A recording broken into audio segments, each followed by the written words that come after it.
I made a Twitter thread compiling all the instances of homophobia and lesbophobia I've been seeing recently in the bisexual community, both online and in real life, and it's safe to say it's not a short thread.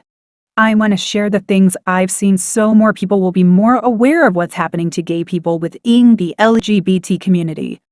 Before I dive in, let me just give some quick disclaimers. This video is not intended to harass, bully, or attack anyone or any protected group.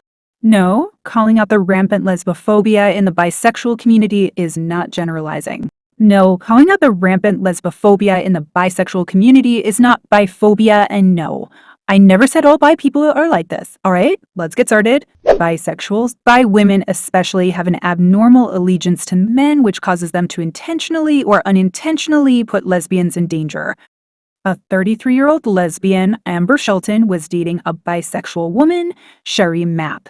Sherry Mapp was married to a man, Caleb Mapp, the whole time unbeknownst to Amber. After Amber found out Sherry was married, she went missing soon after on December 9th, 2024. Her body was recently found on March 5th, 2025 at Greensboro Arboretum. There's so much more detail to the story, and all signs point to the bi woman and her husband being responsible. Unsurprisingly, Amber's missing case didn't get as much news and media coverage as she deserved because people don't care about lesbians. Investigators and police aren't taking this case seriously. I also have not seen any news on Sherry Mapp and her husband being arrested or called in for questioning, and there have been no protests fighting for justice for Amber. Bailey Boswell, a bisexual woman in her mid-20s who lured an innocent lesbian and unalived her with her boyfriend. This is the dark side of unicorn hunting that the queer community loves to ignore. And when I posted about this on X, a bisexual woman seemed to find it hilarious, saying that sounds like a you problem, and laughed. Here are some instances of bisexual women unintentionally putting lesbians in danger when they choose to date homophobic men. A lesbian couple, Nambuelo Bixa and Minenholen Kobo, were unalived in a hate crime by Ging Kobo's ex-boyfriend, with whom she shares a child, and he could not accept that she was now in a relationship with a woman, as per reporting by Newsroom Africa. And another one where a man had his friend unalive his ex-girlfriend's lesbian lover. Authorities say Corey Demer-Hill was furious at Precious Jackson and wanted her unalived because Jackson had started dating Hill's ex-girlfriend. Investigators say Hill enlisted the help of his friend, Antonio Lorenzo Sanders, to carry out the crime. The Florida Pulse nightclub shooter, Omar Mateen, who unalived 49 people at that gay bar, was a closeted bisexual man. He had a wife and a child, but he also had an affair with another man he met on Grindr. Lots of lesbophobes love to use false domestic violence statistics and spread the lie that lesbians have the highest rates of domestic violence when that's obviously not the case. On the rare occasion where two women are in an abusive, toxic relationship, it's not the lesbian that's the problem. Yolanda Marodi, a bisexual who's suspected of unaliving her wife, lesbian fire captain Rebecca Marodi. I talked about this case in a previous short, and after more research, my opinion on this has changed. This is just such a sad little microcosm of what lesbians go through. Captain Becky Marodi had spent all of the law fires being attacked by the right over being a DOE hire, only to come home and face violence from the left's most favorite demographic. The whole time, both sides act like they're extremely righteous in attacking lesbians. Next, sexual assault. This YouTuber, Asia Cherise, gives her experience on her YouTube channel of how she was almost essayed by her bisexual ex-girlfriend through coercion. You can find the video in my playlist if you want to hear the full story. Essay by deception is a situation in which the perpetrator deceives the victim into participating in a sexual act to which they would otherwise not have consented had they not been deceived.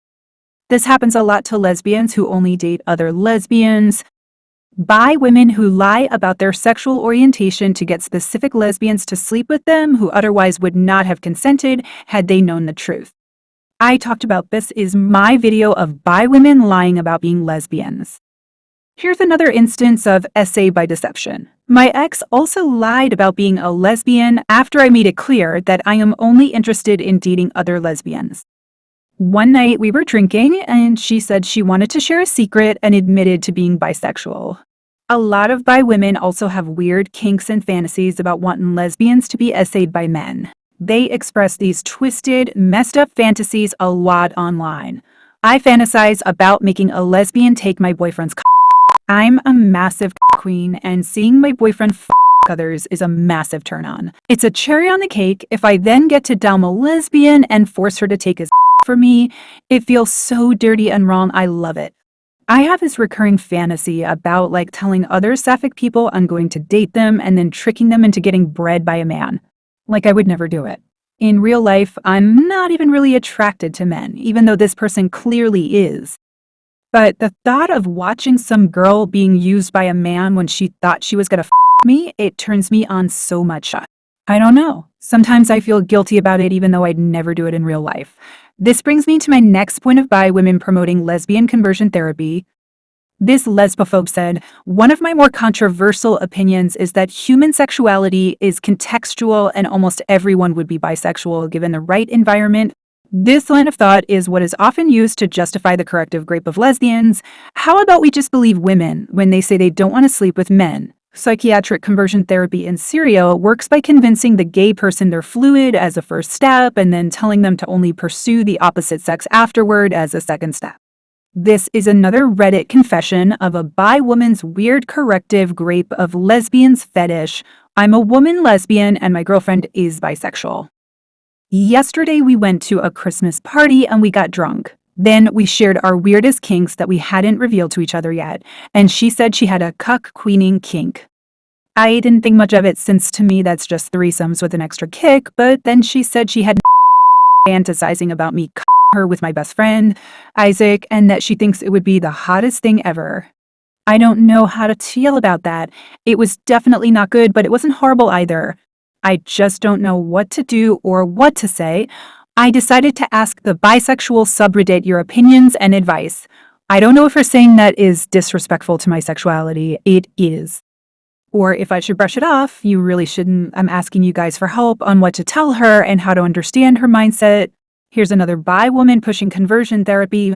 I view non-bisexual people the same way I view people who only order chicken tenders from every restaurant they go to. I respect their choices.